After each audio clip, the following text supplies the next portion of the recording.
Hello, everyone, and welcome to another episode of Off the Hook with Matty D. It has been a long time since I've had my guest back in the chair, and I can't wait to hear about what he's been doing lately. Of course, that guest is, there he is, Captain Simon Valencia of Current What's Culture going on, Fly. Maddie? How are you? Doing good, man. Doing good. You know, We just wrapped up our spring striper and shad season, which went so good, except for your day. no, don't even worry about it. We're not even bring that up there.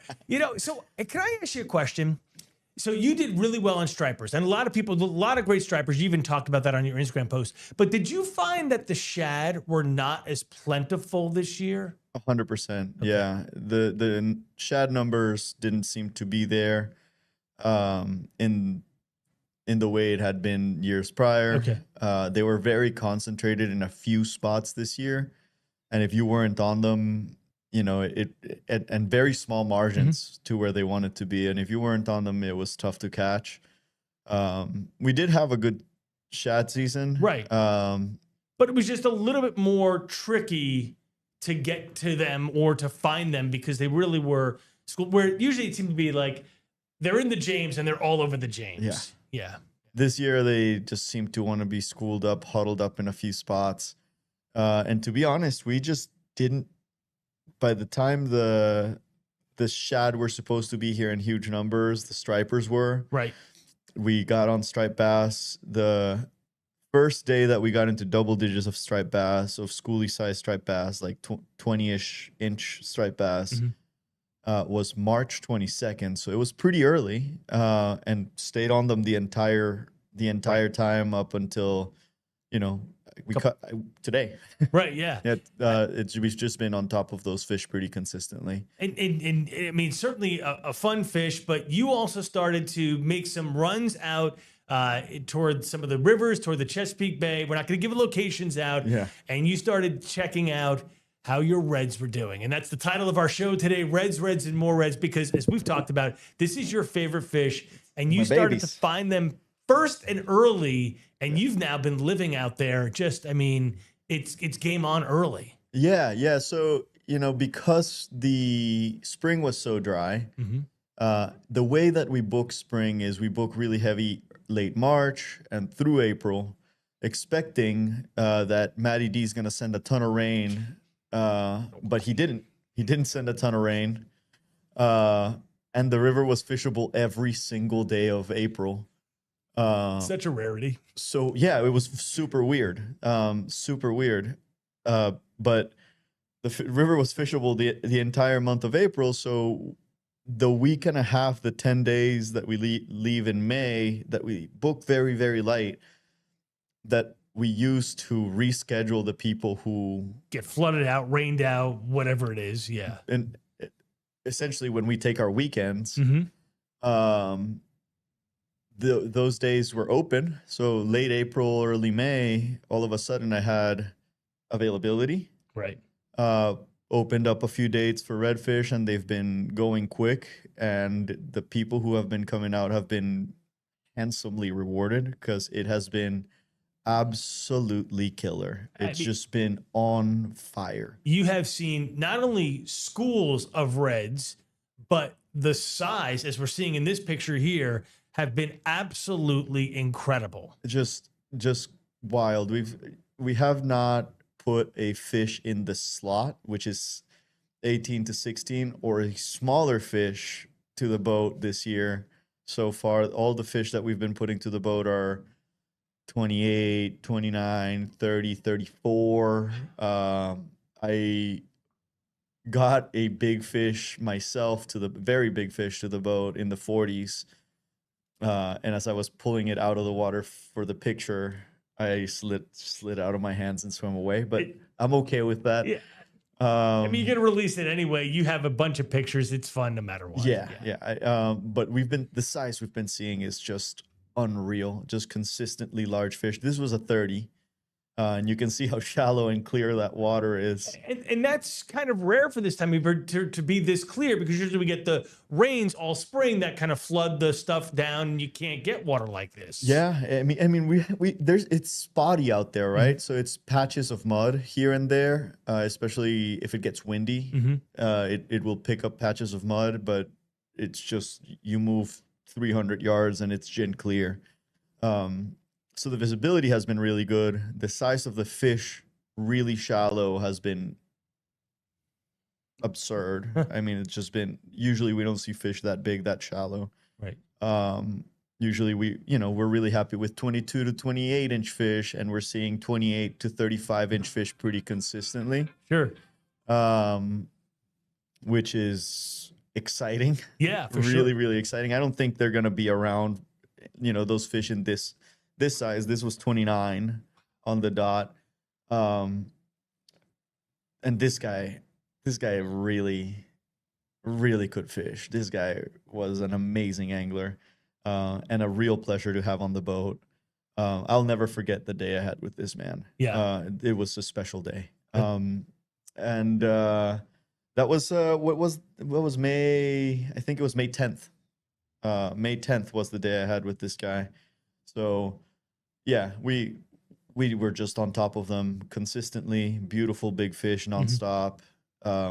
Shallow. Like shin deep shallow. Wow. Consistently seeing these big, beautiful fish in no water. With him, cool story. Yeah. We got out to where I was like, I've been seeing the reds, and I was like, hey, Marty, we're going to go out to where I've consistently been seeing them. It's going to be on here. I told you the first few hours was going to be difficult because the wind was so high we couldn't get to where we wanted to. It's time. Wind died, made our run, push up onto this flat. Within probably 5 minutes of me starting to pull, I see a big silverfish in like 2 feet of water. Oh, geez. Big silverfish. And I turn and I'm like, not a tarpon. That's a huge striped bass. Oh my gosh. I mean, that fish was a tank. Huge striped bass. And placed Marty for the perfect shot, gave him an 11. Fish turned on the fly and denied it. Swam away. And we looked at it and didn't want to go. Did not want to go. Which was a very odd. I never, not never, but I rarely see stripers that shallow, so I don't really know what the procedure is, And if anybody knows how to catch striped bass shallow like that, please let me know. We were on a redfish fly. If we were I know that the New England guides chase them really shallow in the summer, but they're chasing them with a lot bigger fly. Huge, like 7-8 inch bunker style flies. And I think that's probably why he didn't turn on it. Because it was too small? Yeah, 6 inches, 3 inches, is the fly that he put in front of that fish. It's actually the fly that he has on that picture. And you can see it's just a tiny little crab. And it's not very big. It's, about 3 inches total. And that fish turned on it, looked at it, and said, no, thank you. And then took off, gone. And then took off, and it was gone. But less than 5 minutes later, he got the shot at this fish and made it happen. That's a beautiful fish. Yeah, no, absolutely stunning. Yeah. And Marty's a painter, and he gave me the best painting I've ever gotten from anybody, the best present. He gave me this beautiful painting of a redfish afterwards. And Marty's a very experienced, well-traveled angler. And he had never fished the lower Chesapeake. He's from Maryland. Okay. I'd never fished the lower Chesapeake, and he was just like, I've been Florida for reds, I've been in South Carolina, North Carolina, and he's like, I've never seen anything like this. And I was like, so has the same thing like this: quantity of fish, quality of fish, all okay, good, all of the above, good. So instead of traveling down to the Carolinas, now he's looking, hey Simone, let's go again. Hey Simone, let's go again, which is what you want in a repeat client. Exactly. No, he's looking at it already at another date this summer. And I'm more than excited to take this guy because he is very good. Good. Very, very good. So good, that balances out when you have to fish with me and I can't throw the fly more than 3 feet. You can throw the fly. You can. We're getting there. You've gotten it done many times. We're getting better and better as we continue to work on. So, which is always good. I've seen you land nice redfish. Fighting is not the issue. It's hitting 70 feet for you that becomes the issue. In the wind, accurate. Right. 100%. And look, I know where my limitations are. I know where my work's got to be as well. Another beautiful redfish here. Tell me a little bit about this trip. So this day was blowing really hard. You could see the riffles in the water. Oh, behind. it was, I mean, we were getting blown around, and I was just like, hey, I have no option but to pull with the wind and put the brakes on the boat. That's all I was doing, putting the brakes on the boat, putting the brakes on the boat, putting the brakes on the boat. Ran across a little school of them. I think there were 6 or 7. Good when it gets choppy like that, they get less spooky, so it's a short cast, but it's a 30-mile-an-hour gust, so good luck. Matt got it done pretty good. We saw lots of fish that we just could not get a shot fired at them because the wind is just ripping against you. Yeah. And we had a little window there of peace, but it didn't last long. It did not the wind just picked up. Thanks, Matt. No problem. Let me, because I'm always about giving you wind. Look, if I don't give you wind, I'm going to give you rain. If I don't give you rain, I'm going to give you, I don't know, snow. Who knows? Don't give me more snow. Yeah, no, for sure. I want to bring up a video here. Oops, let me go back. There we go. I mean, great. Oh, so this was the shot you were taking. You going for a couple of big redfish there. I actually had that guy on the boat this week too.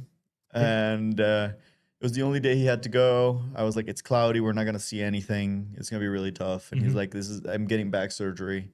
I have to go. Right. I'm like, okay. Look. And we're just not seeing, and we're spooking fish, but we're not seeing them. We see them run away. Right. And then end of the day. Did you come up on a big pot of orange or something? No, just hand-sized tails out of the water like this. Oh, jeez. And I was like, you see that? And he's like, I can't miss that. Just like, hey, redfish over here, redfish. So we push to it. My boy makes this cast, gets an eat, but doesn't come tight. Just, it happens sometimes. Sure. Yeah. Perfect presentation, perfect. Everything was right. He just didn't come tight. It happens every once in a while. Then he makes another cast. The fish are still there, and he lands it on the tail. Gone. Spooks it off. Yeah. Texts me the next day. I can't say I cried last night, but I can't say I didn't cry. Grown men don't cry, Simone. Yeah, sure. Yeah, exactly. No, it was, and they were just huge. Yeah. I mean, those fish were in 30s, like solidly in the 30s. They were massive fish. Well, and that's some of the pictures that you've been pulling up here too. I mean, this one was really nice. We all know that no one loved this guy. I just want to say that I first called you. You did. You absolutely did. You've called me 3 times. And you're like, no, I got to go make weather. Yeah, well, I mean, I do have to work. I mean, look, all right, you know what? Blame JB that he retired. So now I'm working nights because you're calling me at like 10:30 in the morning, which is the right time to call me on my old shift because I'd be like, I'll see you down there. Yeah. Now I'm like, yeah, I got 2 hours before I have to go into work. Thanks. I appreciate it. But I called you and I was like, hey, Maddie. I know you did. I know where they are. Yeah. And honestly, it wasn't even that. I was like, Maddie, you're free, and you were like, no, I can't. And I'm like, you were like, why? And I was like, actually, don't worry about it. I don't want to bum you out too much. I'll bum you out when we catch a big one. But I'm happy that you're into these fish so early because this is your pride and joy. Yeah. And so this makes it fun, right? Yeah. Usually I don't start my season till like mid-May. This year I started late April. Right. So 2 weeks head start it makes me happy. It fills me up with joy pretty quickly. I got a really good feedback the other day. I got a referral from another guide, and the client told the other guide, like, thanks for sending me with this guy. We had a great time. It just seemed like you really care how we did. And I was like, I did, and that's very clear. And to me that it came across to him was important to me. So that was probably the biggest compliment that I've ever gotten. Is he really cared how we did.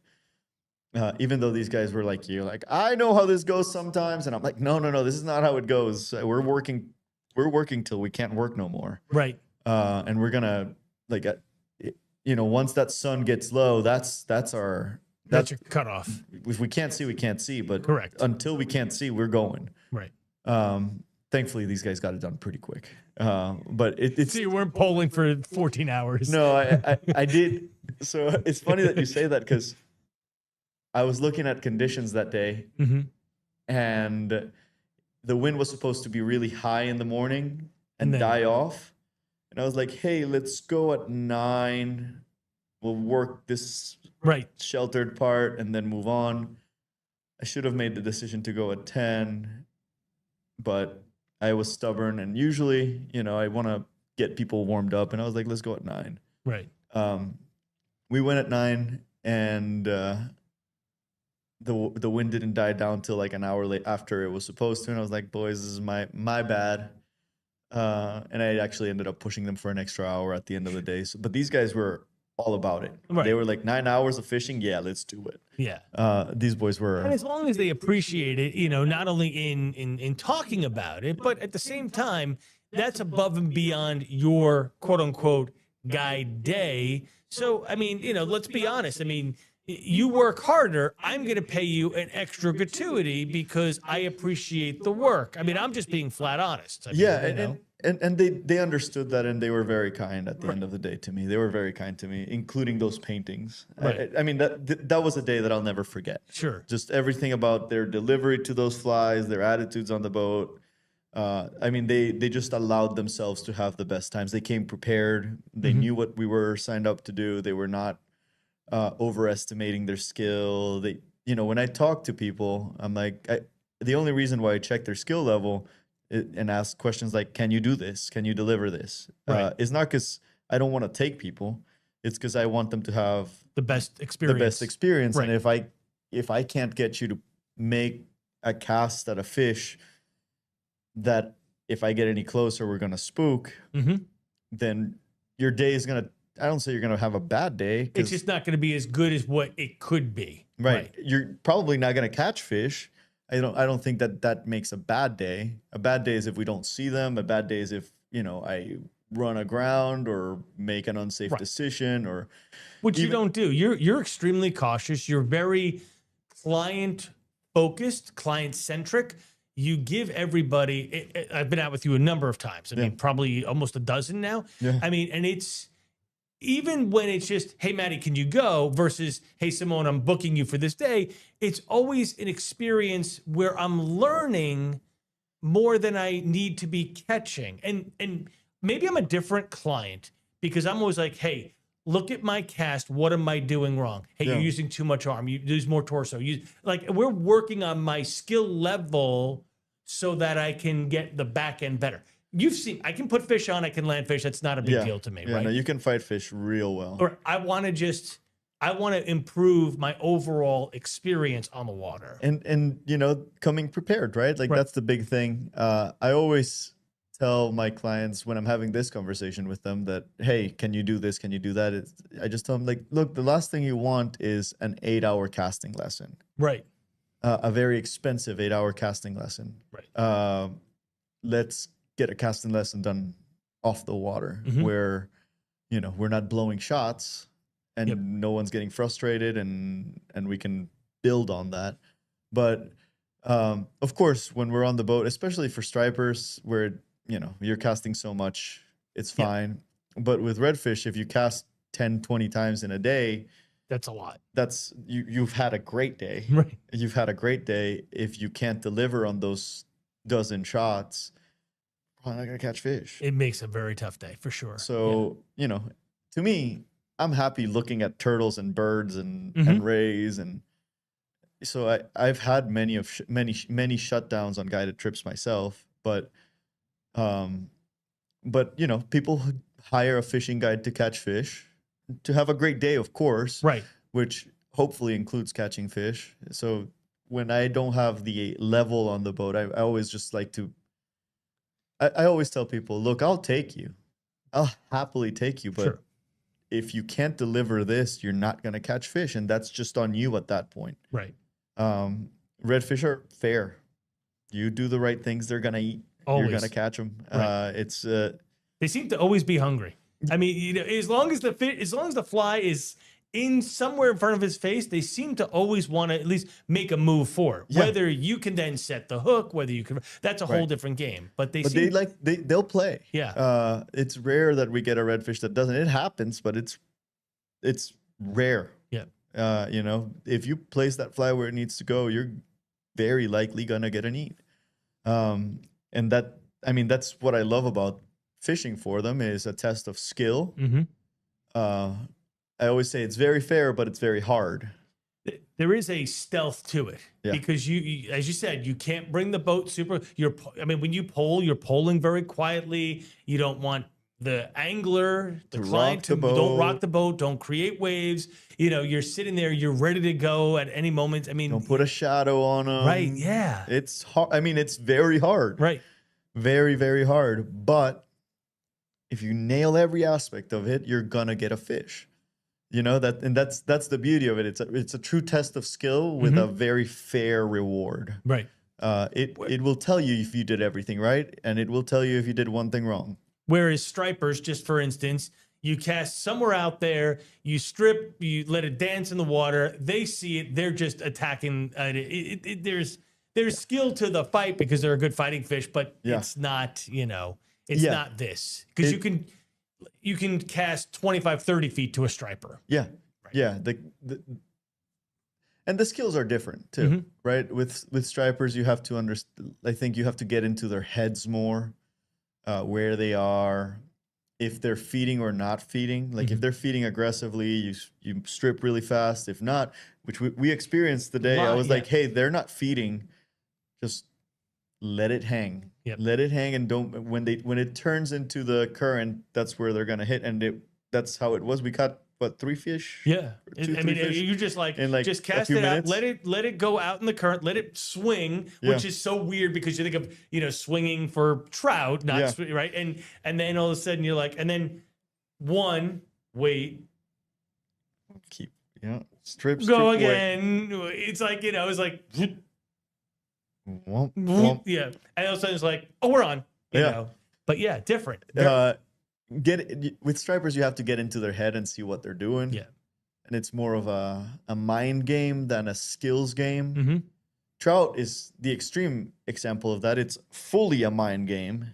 Like the skill level required for trout, as far as like casting goes. You're casting 7 feet, 20 feet. Yeah.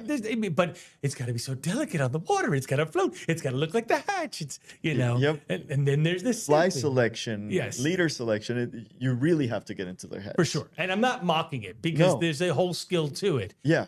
But every different fish, every different species is a different style of fishing. Right. I always say like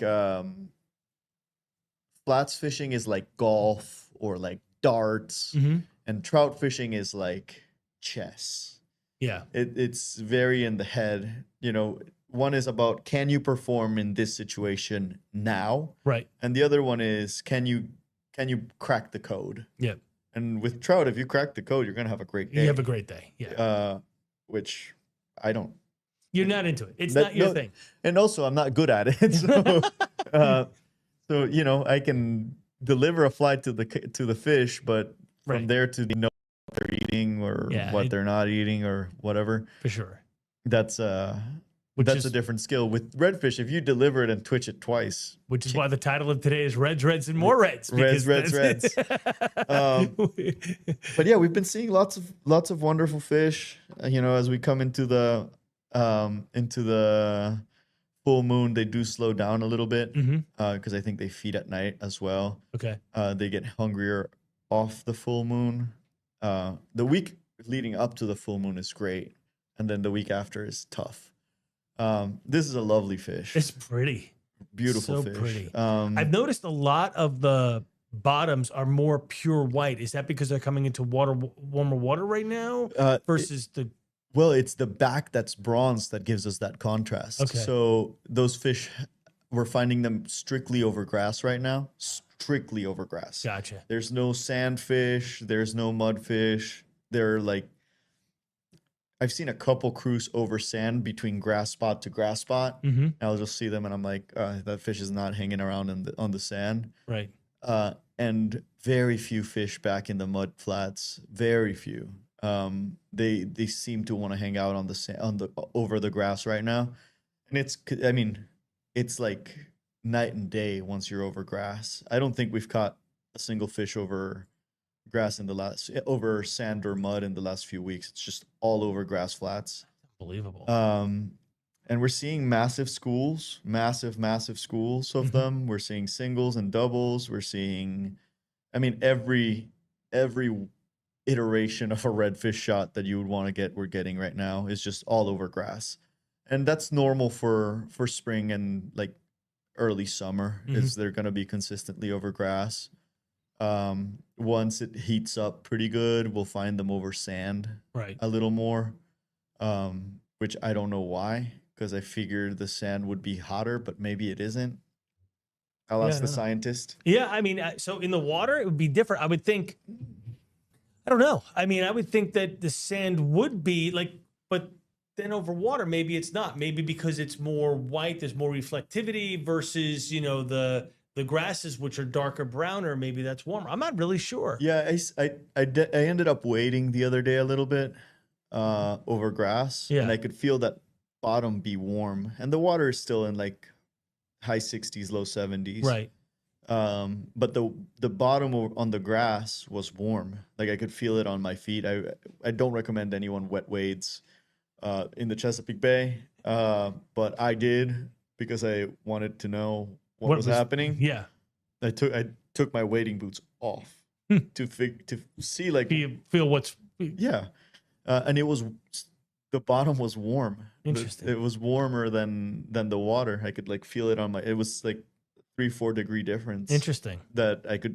I mean, it was enough to where my feet could feel it. Right. Right. But yeah, they've been consistently on grass, and it's just gonna keep getting good and better. The big fish are probably gonna join a school of bulls here in the next few weeks, and then they go out. To bigger water. We will have them in the Chesapeake all summer long. Sure, but they're just not in the flats that you're fishing. Like right now, you're seeing them in 2-3 feet of water. Yeah. Then they're going to go into 20, 30, 40 feet of water plus. Correct. Right. And then they will float. You know, that's always really exciting when those big bulls are, you know, have 40 feet of water underneath them and they're at the surface and you're like, why are you doing that? But I'm glad you're doing that. Because I want a shot. Yeah, I mean, if we see them do that, we're going to get a shot and we're probably going to get a monster fish. Right. But yeah, the fish that are going to stay close to shore are going to be under 32. That 34 is probably that 34 that Aaron got. 34, 35 was like right in between. Depend on how you pinch the tail. Right. Yeah, no, the other one. Oh, the other one. Yep. That one. That fish took us for a ride. It took us for a ride. He hooked up. We had a school of 10 fish of about this size, made his cast, hooked up immediately. And then it just I had to chase him with the boat for about 400 yards.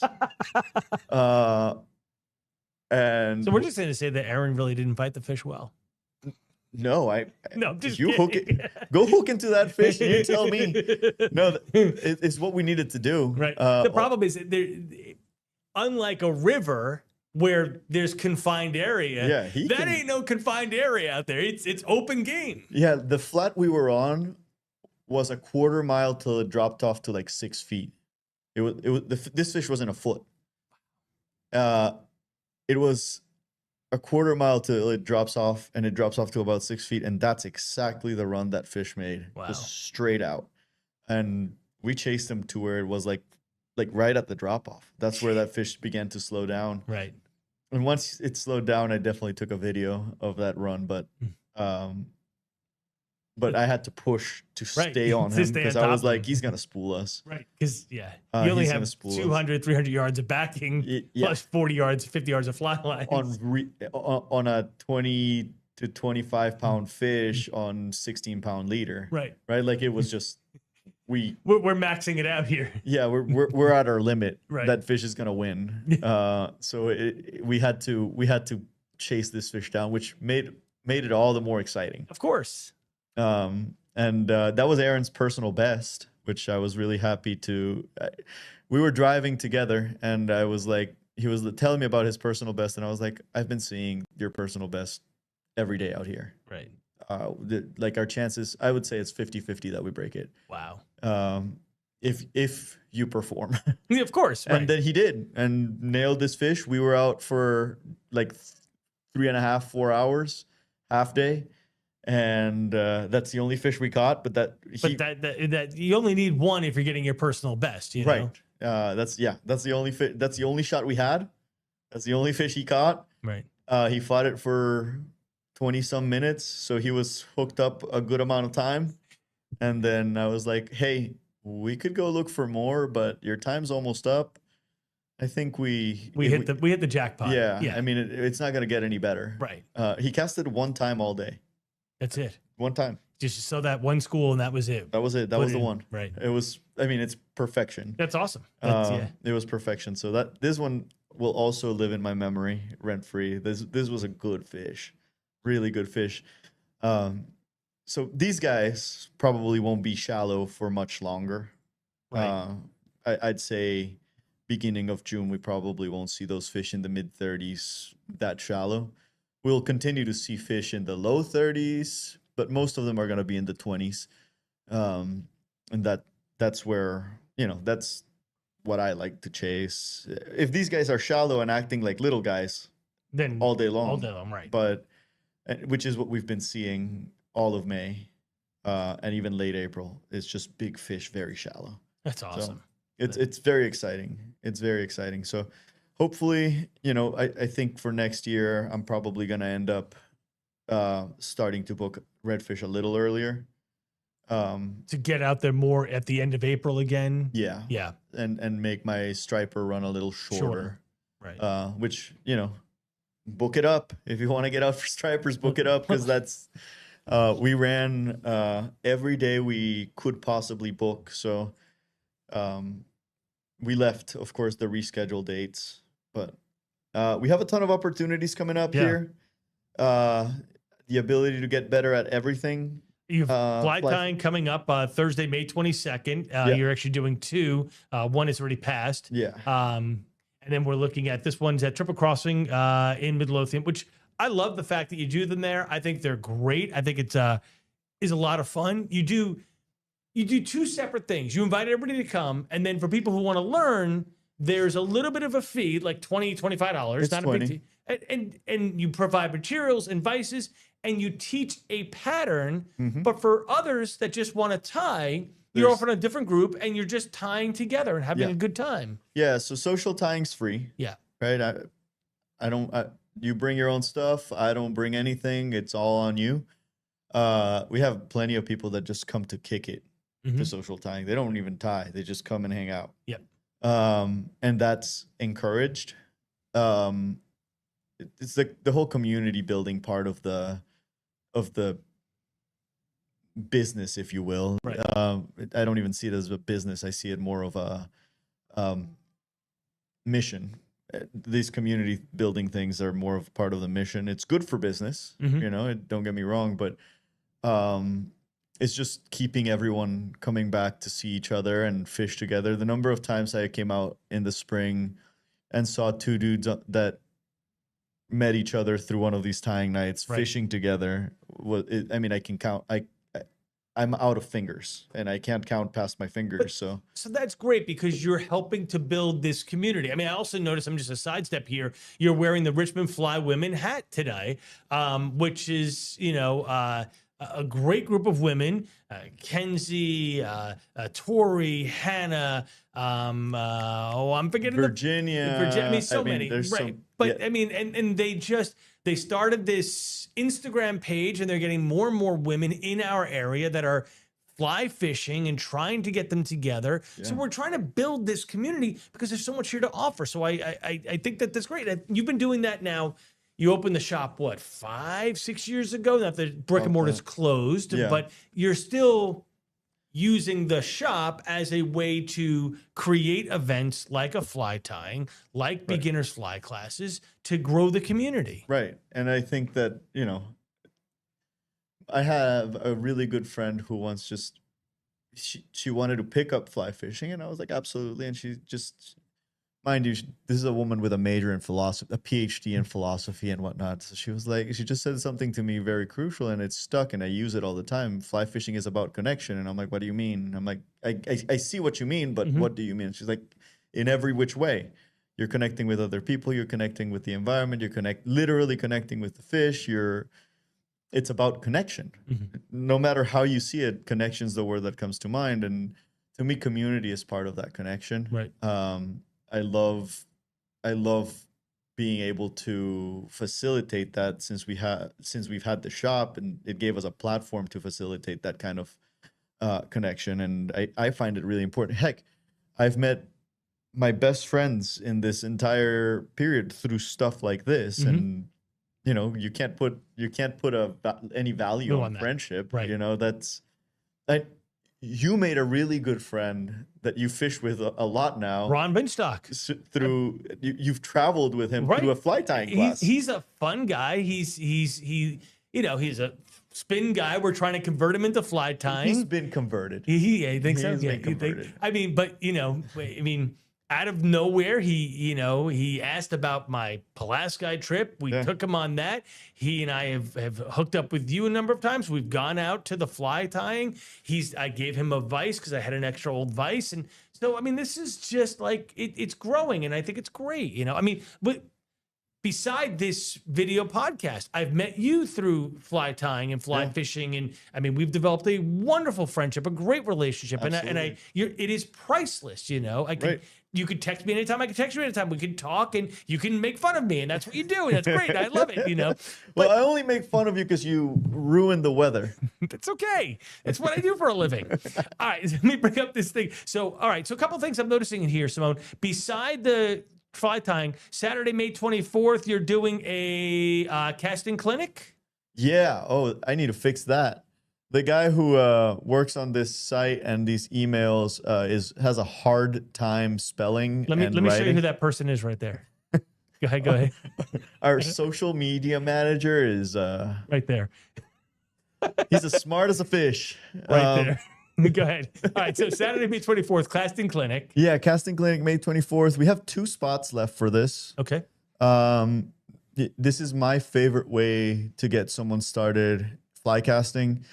And even the people who tried to book me for a private lesson, I always tell them, if you can make it to the group class, it's going to be the same lesson that we do private.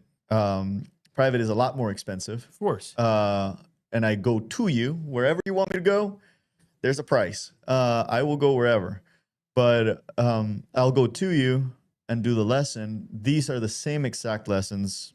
It's just in a group setting. The group, however, is only 6 people, so it's not like you're lost in a group of 20. Right. We cap it at 6. I don't feel like I'm an effective instructor past 6.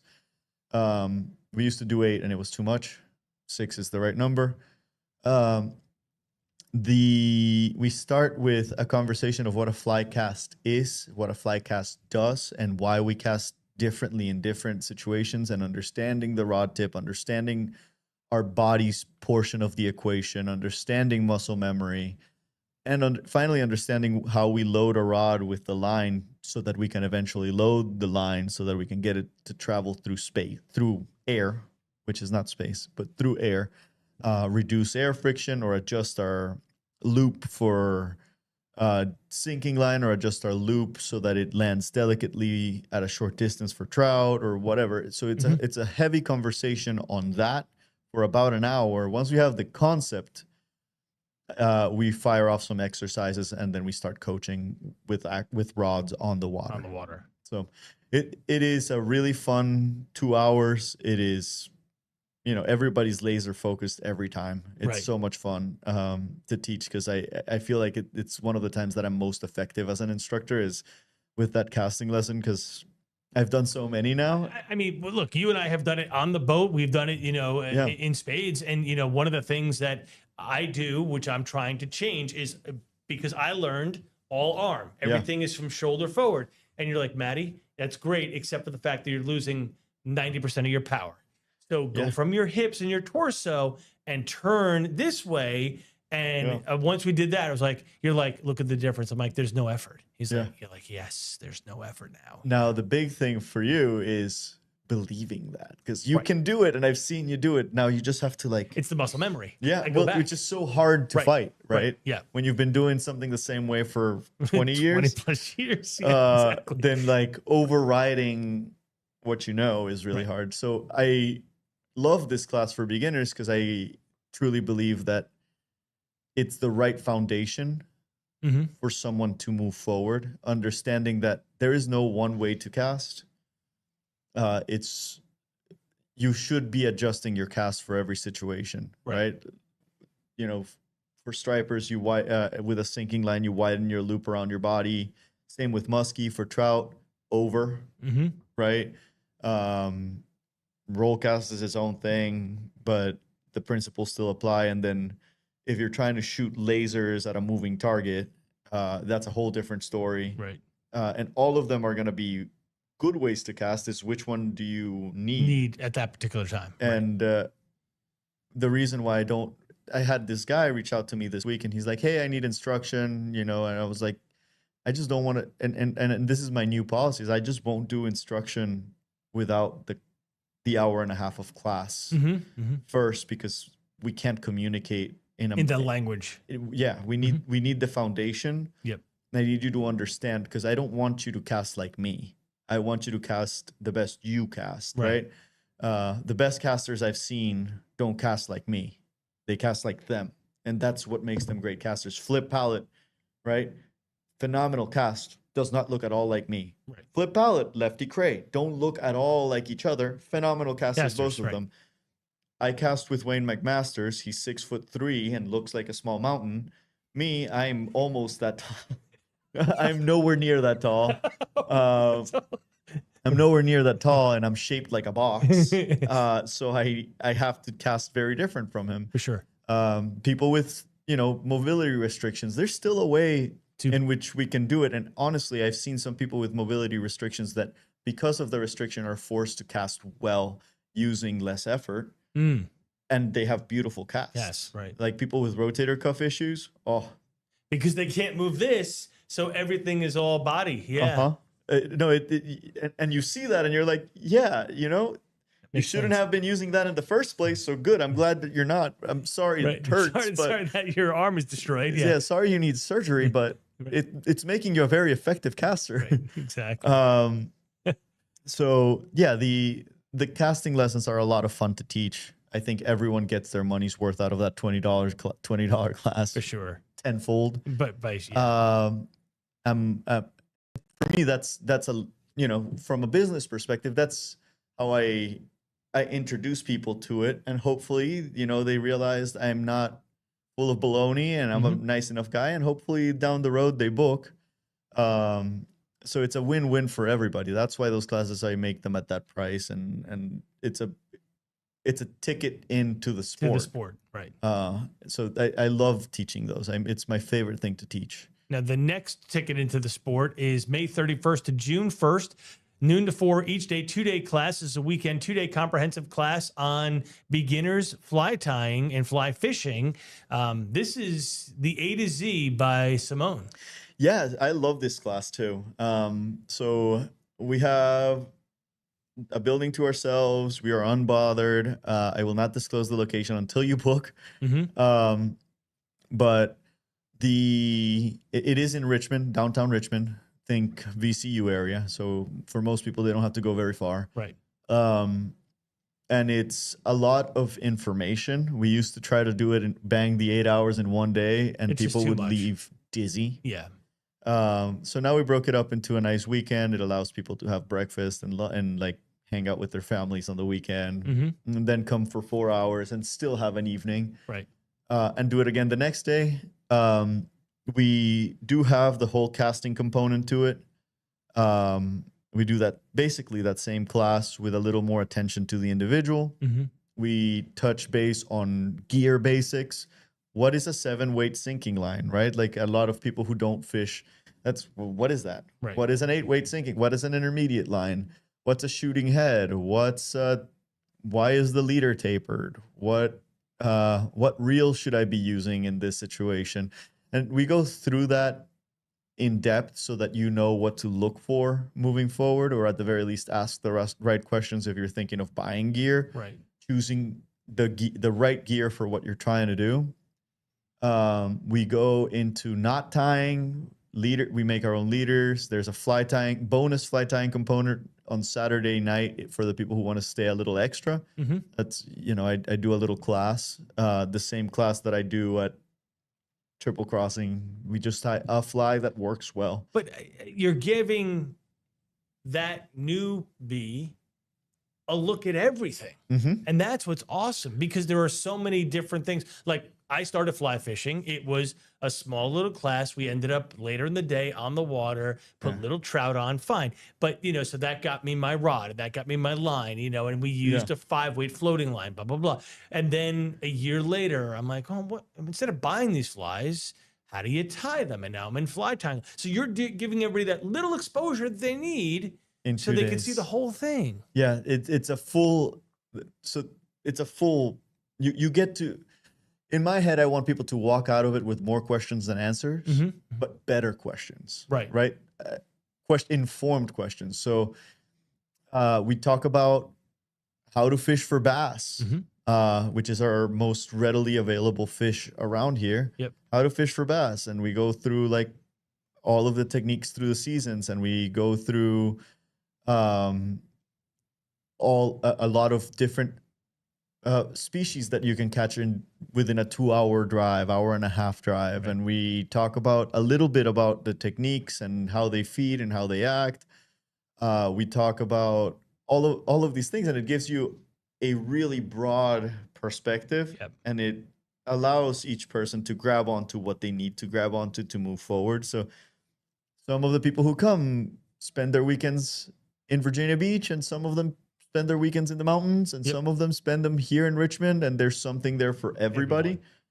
But they understand that cast that works in Virginia Beach is not going to work for the stripers downtown, which is not going to work for the Shenandoah Valley. And like they have an understanding that, like, again, more questions than answers, but it's the right questions, questions that allow for growth. Yeah. And that's the goal of that class, is to not necessarily to answer all the questions, is to, here's an expose of what fly fishing in Virginia is. These are the skills that you're going to need. These are the skills that you're going to hone. This is fly tying. This is fly selection. These are some of the different popular fly patterns. This is how you tie your knots. We teach a total of 4 knots that I think are crucial, and then 3 knots that I think are helpful. We simplify it. It's not 60 knots. We keep there's so many knots. You could be, there's books of knots. Yeah. I don't use more than 7 knots ever as a guide. 7 knots is the number, and that includes setting up a new rig. Right. I just teach what I have found to be useful.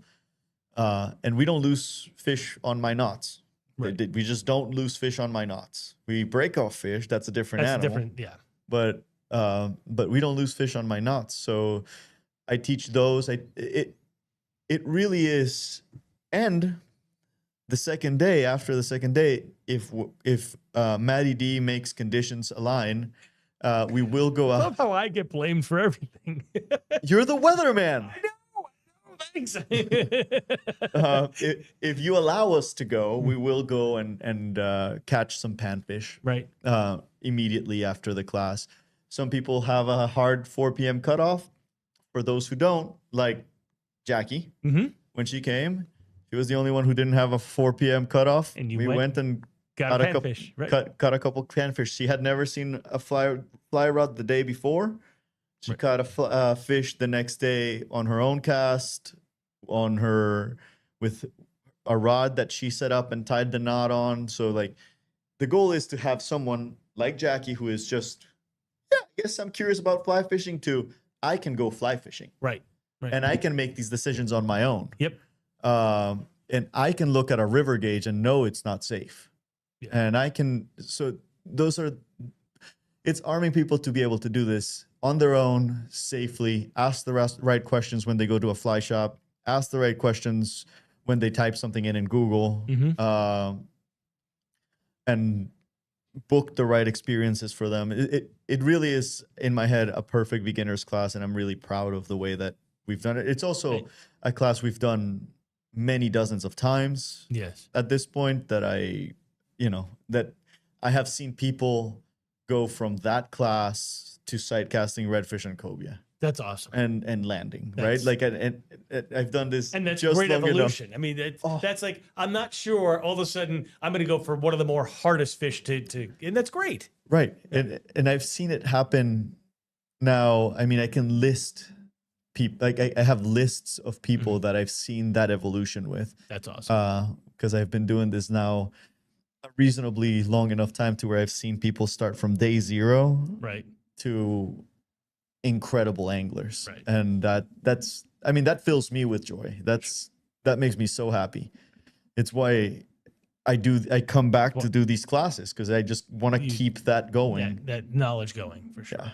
Coming up also is everybody's favorite August 25th date to beat. Come on, can we get a date on this yet? I mean, the Panfish tournament. The Panfish tournament is a blast. You were talking about it the other day on Instagram, saying we got great prizes, and I still am not releasing the date yet. And I mean, I'm chomping at the bit for a date. Can we narrow it down? Is it going to be a weekend? It's going to be weekend. Okay, good. So we only got 4 weekends in the month of August. It's going to be a weekend in August, and it's going to be towards the middle. All right, good. We're locking down the location. It's going to be here in Richmond. Oh, so we have to all fish the same pond? No. No, I thought, okay. The award ceremony and party. Okay. Gotcha. Award ceremony and party will be here in Richmond. Okay.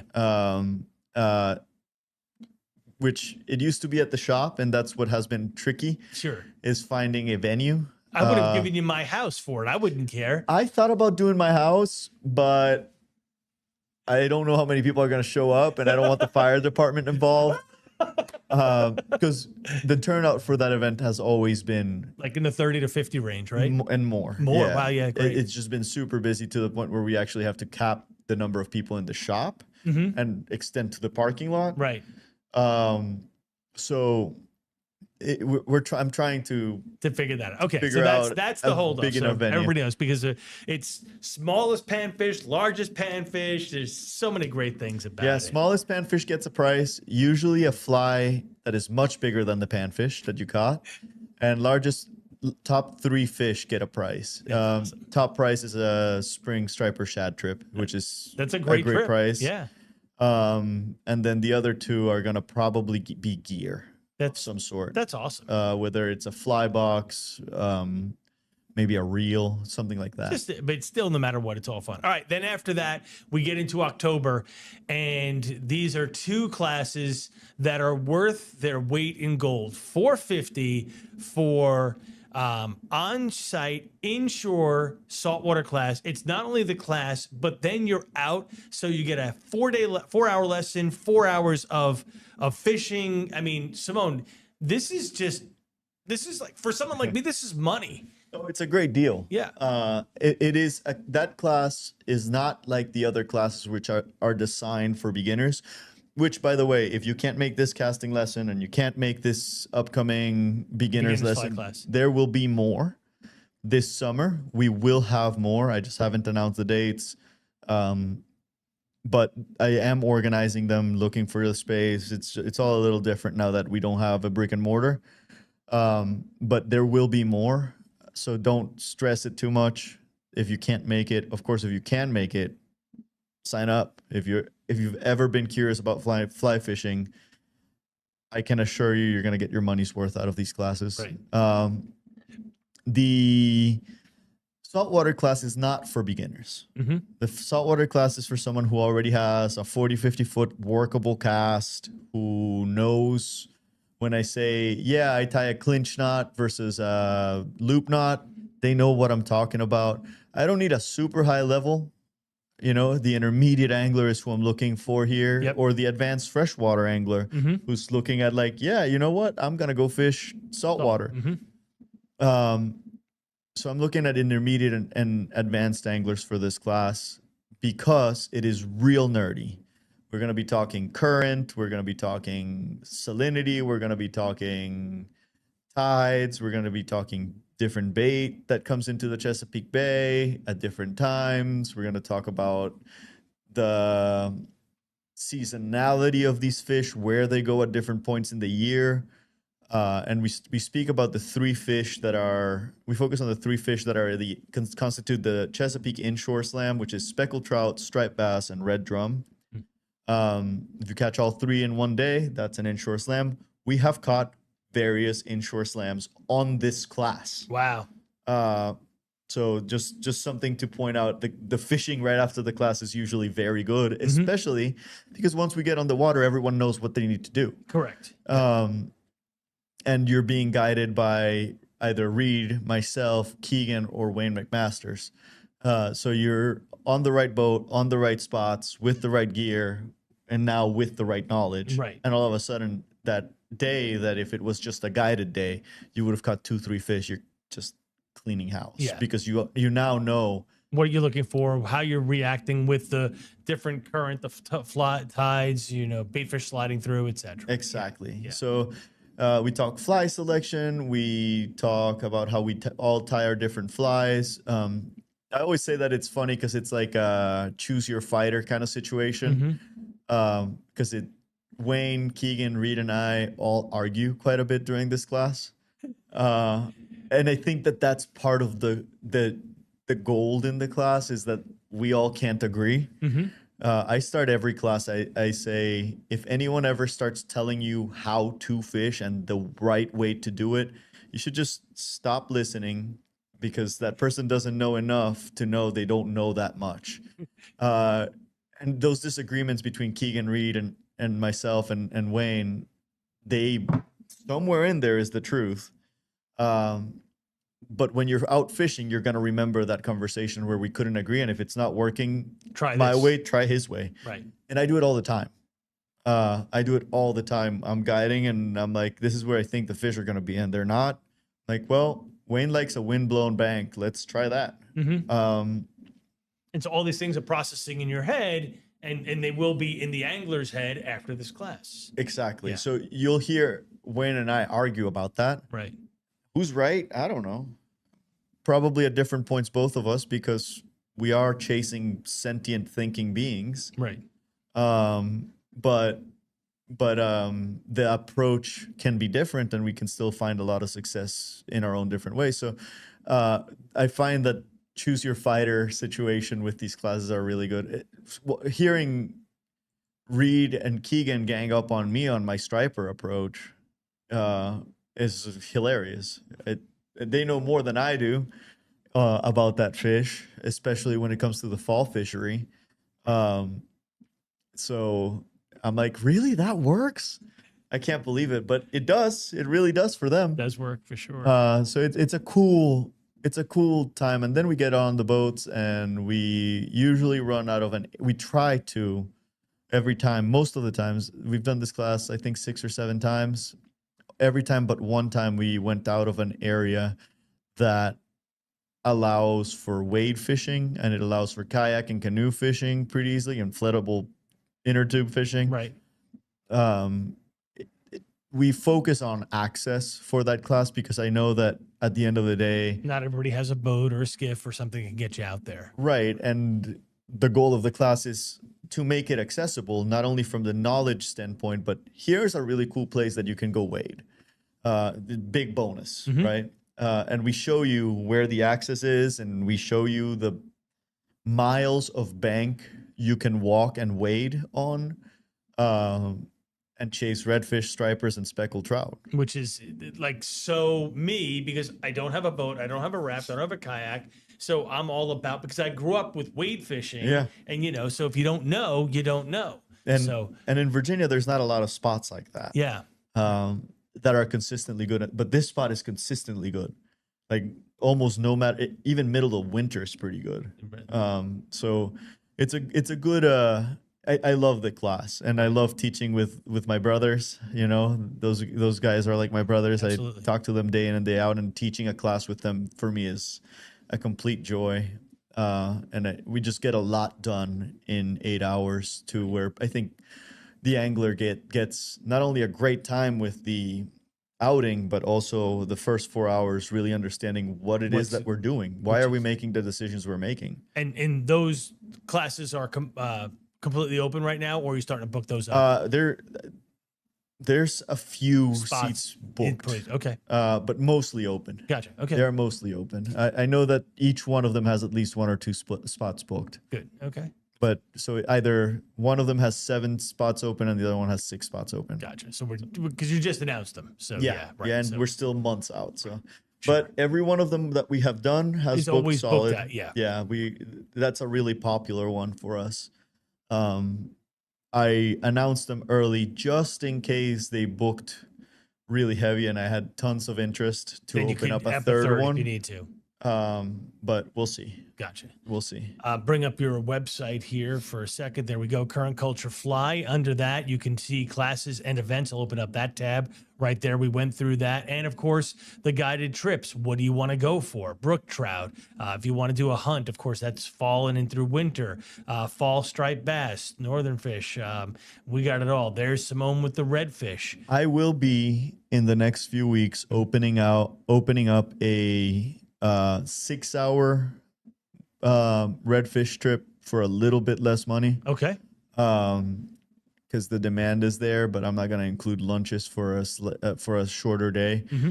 I always favor the 8-hour because it very often takes that many shots to get one fish. And you know what hurts me the most sometimes is when I think we had a great day, but no fish to the boat.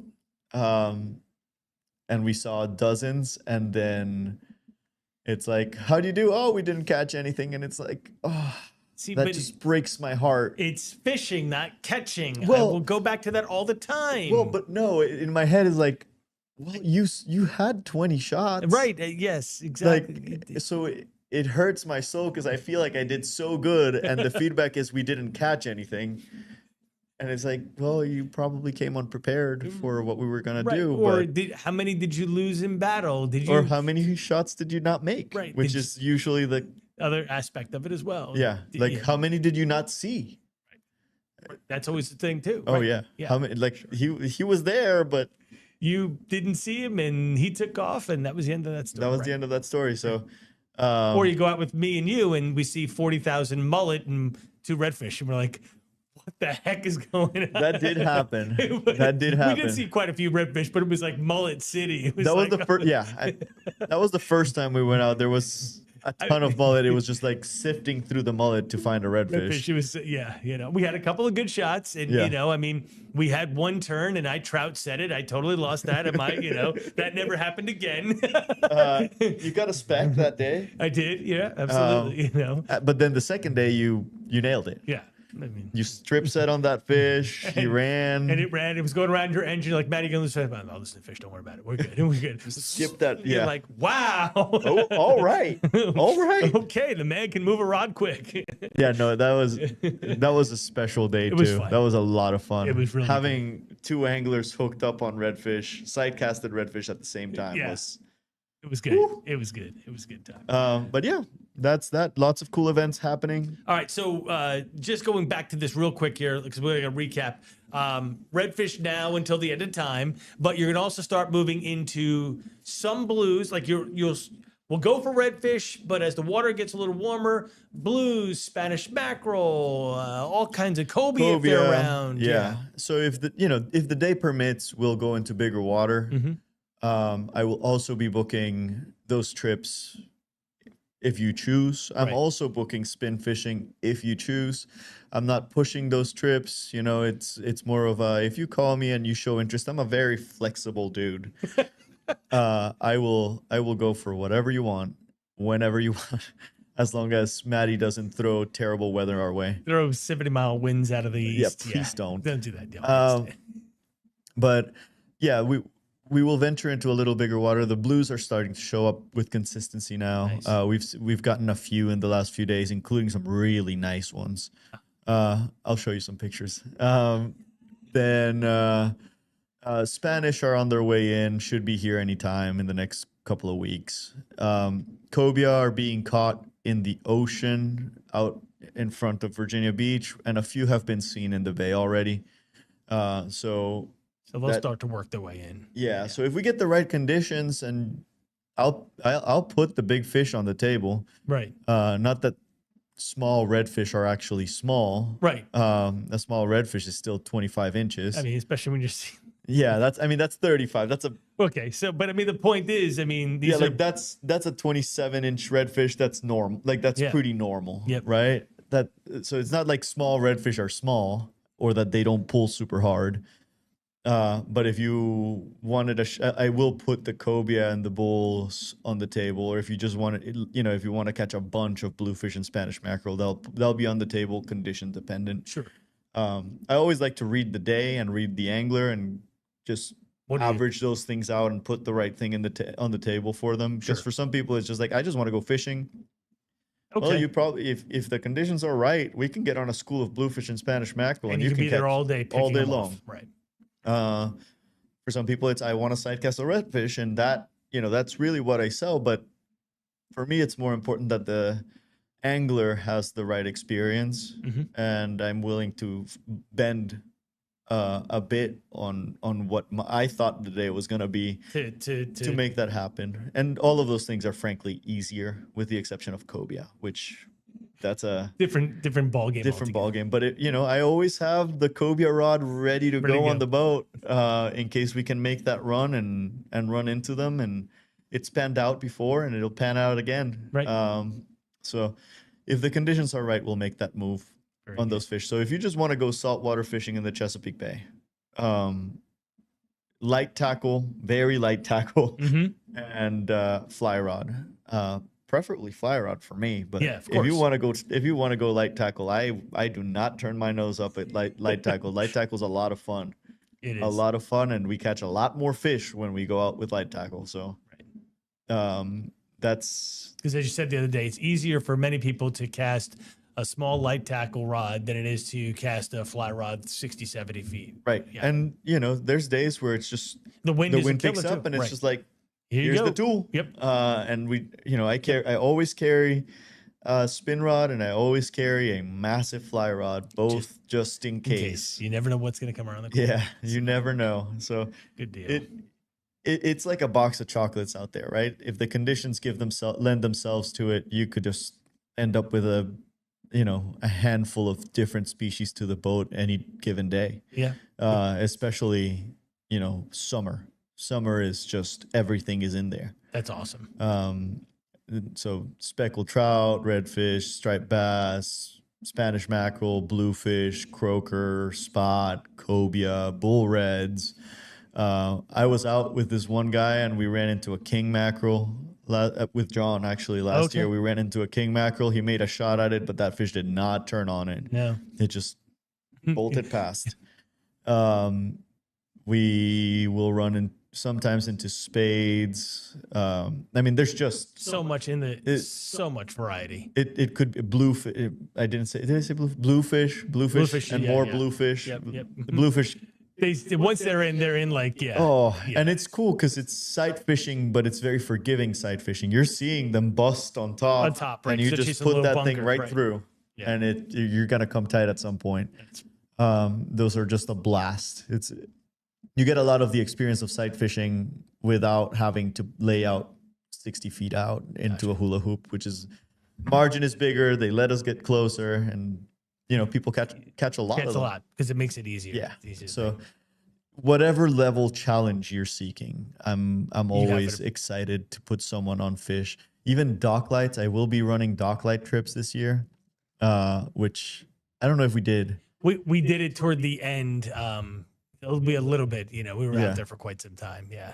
But yeah, those dock light trips are so much fun. It's it's easy fishing. It's fun fishing. You catch a bunch of different things. You don't know what you're gonna get because it's dark. And right. It's dark. It's a surprise. And they're on structure, and there's fish there, but you can catch a striper, and the next fish might be a flounder.